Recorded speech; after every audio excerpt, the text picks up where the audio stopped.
Mga kapuso, perwisyo na. Sanhi pa ng aksidente ang mga nakausling bakal sa gitna ng isang tulay sa Laguna. Idinulog yan sa inyong Kapuso Action Man. Sa aksidente raw na uuwi ang pagdaan sa tulay ng Bai 2 sa barangay San Agustin, Bai, Laguna. Gaya ng nangyari sa dalawang sakay na motorsiklong ito na sugatan makaraang sumemplang sa lugar kamakailan. Ang dahilan ng aberya ang nagpusliang mga bakal sa gitna ng tulay. Sumbong ng concerned citizen sa inyong Kapuso Action Man. Matagal na raw lumuwag ang mga bakal na nakakabit sa tulay dahilan para magkalasan ito. At kadalasang nagiging mitya ng aksidente sa sandaling madaanan ng mga motorista. Nais ng concerned citizen na maisaayos ang nakababakalang problema. Sumangguni kami sa Department of Public Works and Highways Region 4A. Makaraang matanggap ang sumbong, nakapagpadala na sila ng composite team sa Bai 2 Bridge para makapagsagawa ng assessment at verification. Natukoy ng team na nagkaroon na ng wear and tear o sira sa surface joints ng tulay. Dahil diyan, agad silang nagpatupad ng pansamantalang pagkukumpuni sa apektadong sections ng istruktura. Tiniyak din ang opisina na magpapatupad sila ng permanent engineering solutions sa lalong madaling panahon para sa long-term safety at structural integrity ng tulay.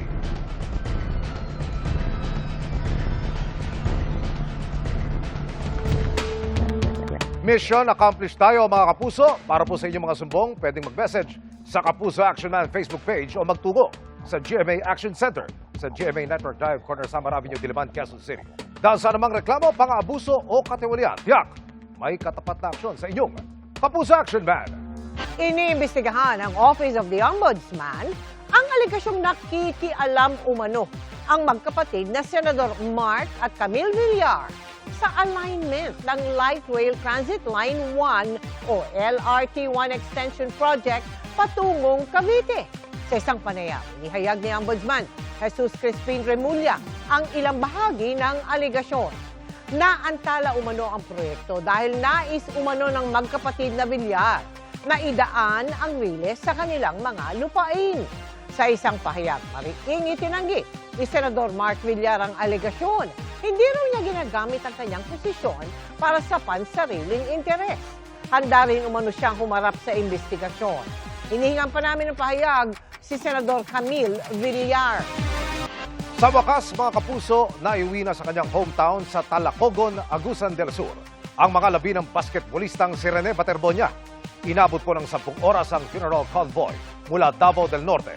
Sa dami ng nag-abang sa dinaanan nito bilang huling pagpupugay mula sa Talacogon. Nakatutok live si JD Soria. JD. At Emil, mga kapuso, hanggang sa mga oras ito, walang patid ang pagdating ng mga nakikiramay para sa unang araw ng public viewing para sa pagpapatuloy ng burol ni Rene Bobet Baterbonia dito sa kanyang hometown sa Agusan del Sur. At mas nakilala pa po natin si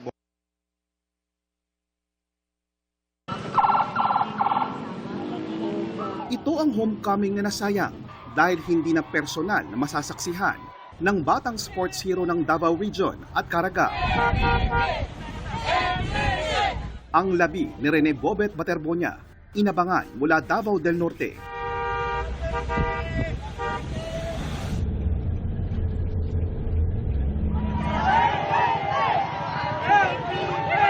Hanggang Agusan del Sur.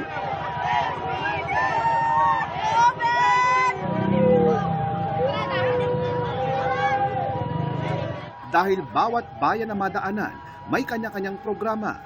Ang 4 na oras na inaasahang biyahe mula Panabo, Davao del Norte, inabot ng 10. Mag-aalas 2 na ng madaling araw dumating ang labi ni Bobet sa kanyang hometown na Talacogon, Agusan del Sur. Dito kung saan sabik at matiyagang naghintay ang kanyang mga kababayan. Halos walang maitumbas ang ina ni Bobet na si Rovelyn, kundi salamat. Hindi ko ma-explain kung ilang pasalamat bang ibibigay ko sa inyo. Kung hanggang kailan ako magpapasalamat. Then, para talagang walang katapusan. Hindi gyud mabayaran ang tanan. Bisag kapila pa ko magpasalamat balik-balik. walay katapusan nga pasalamat. Pero ang totoo sa mga narito at maraming Pilipino, si Bobet ang dapat pasalamatan na nagbigay mukha sa mga nangangarap na nakikipagsapalaran sa malayo. Ang huling yakap niya sa ina noong bago lumawas ng Maynila noong June 4. Sinikap na mapreserba ng artist na si JB sa isang digital painting na inalay niya sa ina ni Bobet. Yan na, ang huling hug. Hindi ko na yan wala. At least, nakita ko na sa huling sandali, nihakap niya ako, inahon niya ako. Sakit. Kalakip ng yakap na iyon ang isang pangako na ibinahagi sa akin ni Rovelyn. Pinag-usapan kasi namin yan is, pagdating daw ng June, di na ako mamumblima. Kasi lahat daw provided na.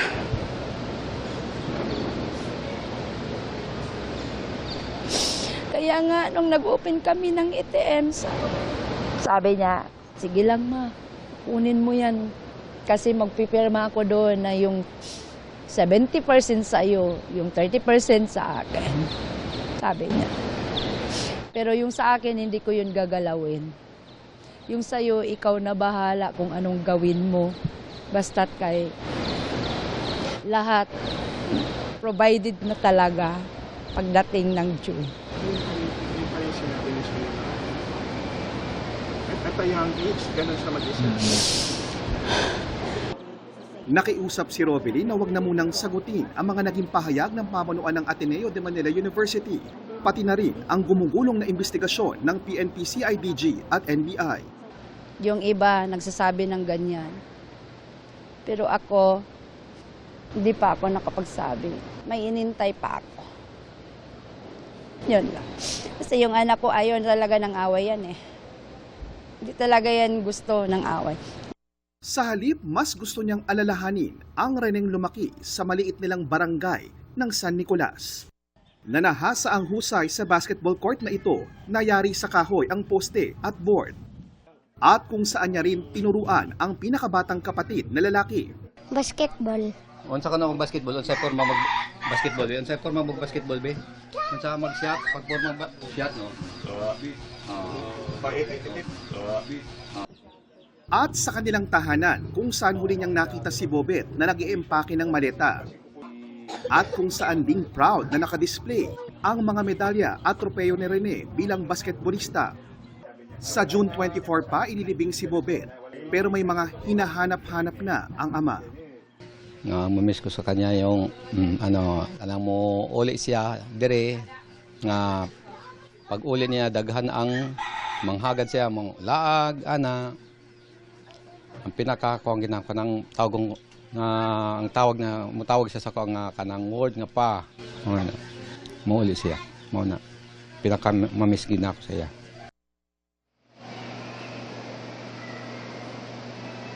At Emil, bukod kay Rene Baterbonia ay nagluluksa din po ang marami sa pagkamatay ng kanyang teammate na si Divine Adili na mula po sa Ateneo Chapel ay ililipat ang kanyang labi sa Arlington Memorial.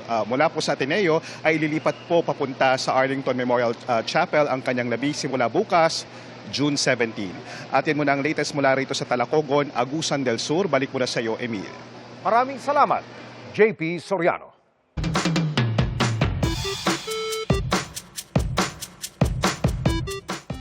Magandang gabi mga kapuso. Ako po inyong Kuya Kim na magbibigay sa inyo ng trivia sa likod ng mga trending na balita. Bakas pa rin ang epekto ng magnitude 7.8 na lindol na yumanig sa ilang bahagi ng Mindanao noong nakaraang linggo. May mga dagat na hindi na bumalik sa normal at meron ding biglang lumitaw na lawa. Good morning mga kois. Kiningin yung nakita nga dagat, muna na lang ning nabilin. Sa videong ito, pinasilip ng content creator na si Dakoy's Vlog ang lagay ng dagat sa kanilang bayan sa Jose Abad Santos sa Davao Occidental. Ilang araw na lang ang lumipas mula nang tumama ang magnitude 7.8 na lindol sa kanilang bayan. Pero ang dagat sa Barangay Kitayo, hindi pa rin bumabalik sa normal. Huwag yapon ning balik ang dagat. Oh, halapad kayo nga hunasan oh. Yamoto mong barangay. Layo na kayo. Pwede na ka magdagan-dagan diri ah. Okay. Wa na yung mga tuyo, wa na yung mga tunok. Pati similya sa isda, patay na. Ganito rin ang sinapit ng dagat sa Barangay Pangyan sa Glan, Sarangani. Matapos ang pagyanig, kapansin-pansin daw ang pag-angat ng seabed ng 2 metro. Dahil sa pagkatras ng tubig, lumawak din ang dalampasigan ng halos 200 meters. Ayon sa mga eksperto, hindi raw ito hudyat ng isang paparating na tsunami. Resulta ito ng tinatawag na coastal uplift. Ang coastal uplift ay ang pag-angat ng bahagi ng baybayin o tabing dagat dahil sa paggalaw ng lupa sa ilalim ng crust. Yung parte ng mga dagat na nakasubmerge noon, umangat siya sa lupa. Through time to, mabagal na pag-angat tapos nagsistabilize dahil sa tectonic uplift. Ito yung nangyari ngayon sa Sarangani. Tectonic meaning co-seismic kasabay ng napakalakas na lindol. Ang mga pagbabagong ito, permanente na. Dahil dyan, yung mga corals natin, yung mga seagrass, yung ibang mga hayop na nandoon, mamamatay sila eventually kasi inangat na eh.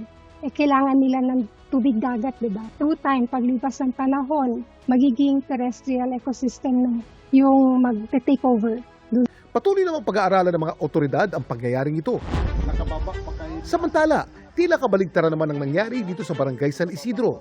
Sa bayan pa rin ng Jose Abad Santos, ang nyugan kasing ito, nagbistula na ngayong lawa. Dahil sa patuloy na pag-angat ng tubig, maraming pananim ang nasira. Hindi na rin madaanan ng ilang bahagi ng barangay. Kaya ang mga residente, gumagawa na ng mga balsa. Ayon sa uploaded ng video na si Nori Joy, ang mistulang lawa, dati raw talagang ilog.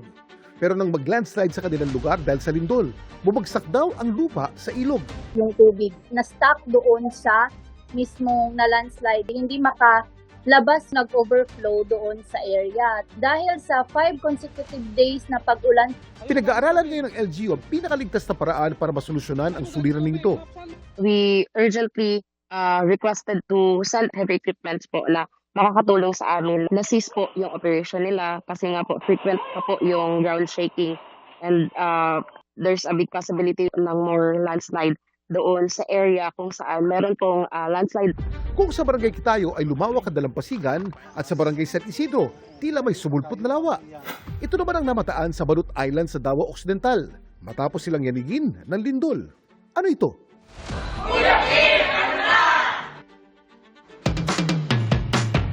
Ayon sa mga residente ng Balut Island matapos ang lindol, may mga lumitaw na sinkhole sa ilang bahagi ng dagat. Ang sinkhole ay isang malaking butas o hukay sa lupa. Nabubuo ang mga ito kapag masyadong nababasa ng tubig ang lupa, lalo kapag gawa ito sa limestone. Sa kaso ng mga pinaghihinalaang sinkhole sa Balut Island, maaaring humina ang lupa sa ilalim matapos ang lindol. Delikado mga ito, kaya sakaling may makita rin kayong sinkhole sa inyong lugar, huwag itong lalapitan dahil maaari itong lumaki o gumuho. At iunat agad to sa mga otoridad. Samantala, para malaman ang trivia sa likod ng viral na balita, i-post o i-comment lang, #Kuya Kim, ano na? Laging tandaan, kimportante ang may alam. Ako po si Kuya Kim at sagot ko kayo, 24 oras.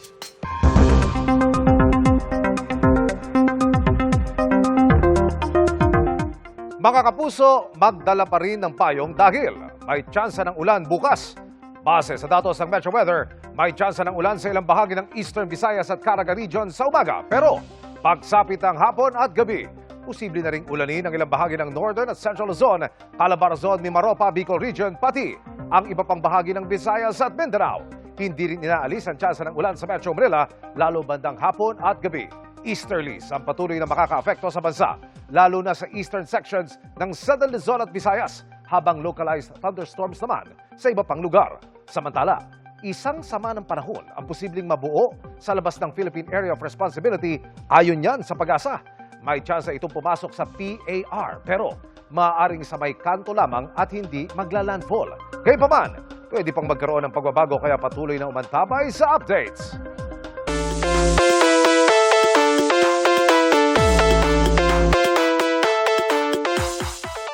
Mala Spider-Man ang galing at bilis sa wall climbing na hindi raw kailangan ng radioactive spider bite. Kayang-kaya yan ang rising speed climber na si John Forones. Let's get in the game sa pagtutok ni Martin Javier.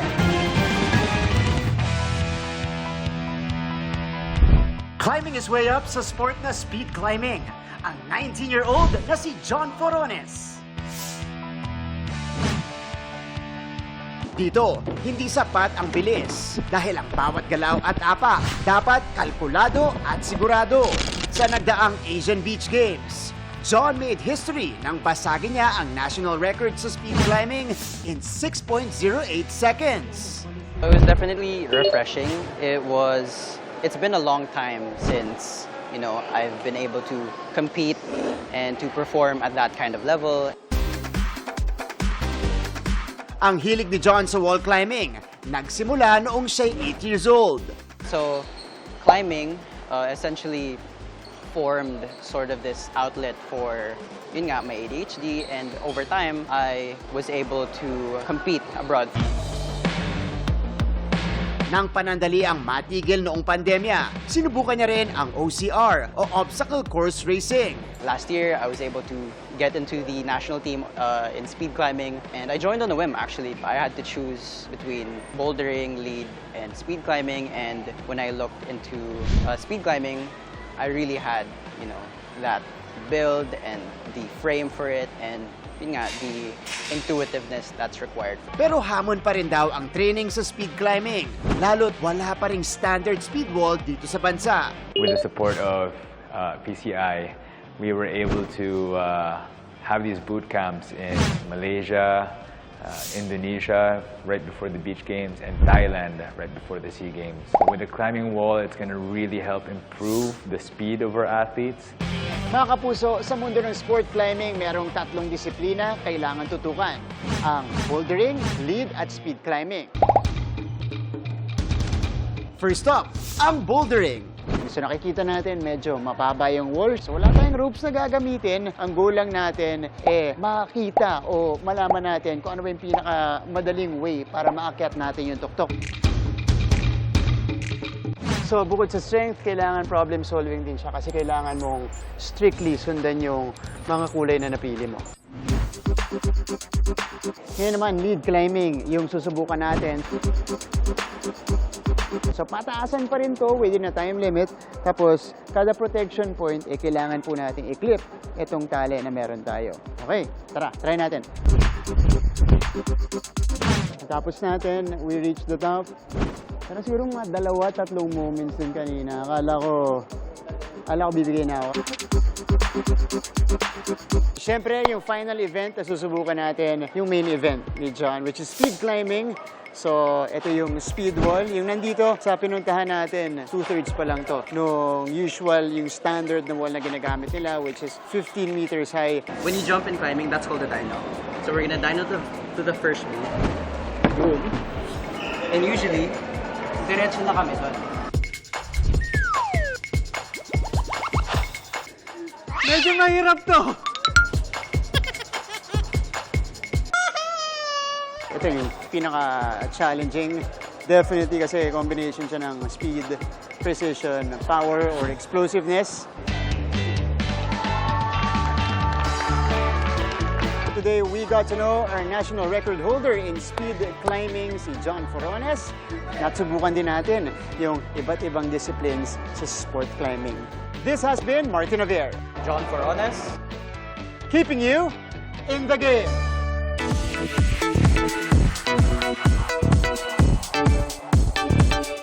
Proud and honored si Bianca Umali na mapabilang sa Generations of Leading Actors ng isang magazine. At bibigyan boses din niya ang title character sa fantasy horror animated film na Ella Archangel, Awit ng Pangil at Kuko from GMA Pictures at 20 Manila. Makichika kay Athena Imperial. Sa shoot ng isang fashion and lifestyle magazine featuring generations of leading actors, Bianca Umali flexed her toned physique. Malaking karangalan daw para kay Bianca na mapabilang sa feature na kumikilala sa kanilang kontribusyon sa Philippine cinema. To be noticed and for the effort and the love and the passion that I have for the craft that I am in love with is truly heartwarming, and I am nothing but grateful. Ang look naman ni Bianca sa recent Mega Ball, hango sa pelikulang nagbigay sa kanya ng Best Actress Award at pagkakataong makatrabaho ang yumaong Philippine National Artist for Film and Broadcast Arts na si Nora Honor. Ito ang mananambal na tungkol sa isang mambabarang. Para kay Bianca, full circle moment ang feels lalo't sa bago niyang proyekto na fantasy horror animated film ng GMA Pictures at 20 Manila, ang Ella Arcangel Awit ng Pangil at Kuko. Bibigyan niya ng boses si Ella, ang isang batang mambabarang din mula sa Barangay Masikap. Iba po ang acting on TV kumpara sa acting na boses lang ang gagamitin mo dahil animated film ang iyong binubuo. I really did put myself through one whole workshop with a dubbing facilitator para magawa ko yung voice acting ng tama. Dahil sinabi ko nga dito sa production team na ito, sa Team Ella, na hindi po ako sasalang ng hilaw. Kasama sina GMA Public Affairs Senior Assistant Vice President Angeli Atienza, ang producer, director at comic book author and illustrator ng Ella Arcangel, ipinakita sa Toy Conference 2026 sa isang convention center sa Pasay City nitong weekend ang prototype ni Ella. Even as a toy, even as a person, Ella is imperfect. Ella is not polished. Si Ella naka-tsinelas, naka-shorts. Yung bag niya malaki para sa kanya kasi bag ng lola niya. At yung buhok niya puro tutsang. Yung ilong niya hindi matangos. Lagi siyang galit, hindi siya nagpapaganda. Dahil I think that's a testimony na, yun nga, you don't have to wear a cape for you to be a hero. You don't have to be perfect for you to do good things. Athena Imperial updated sa Showbiz Happening.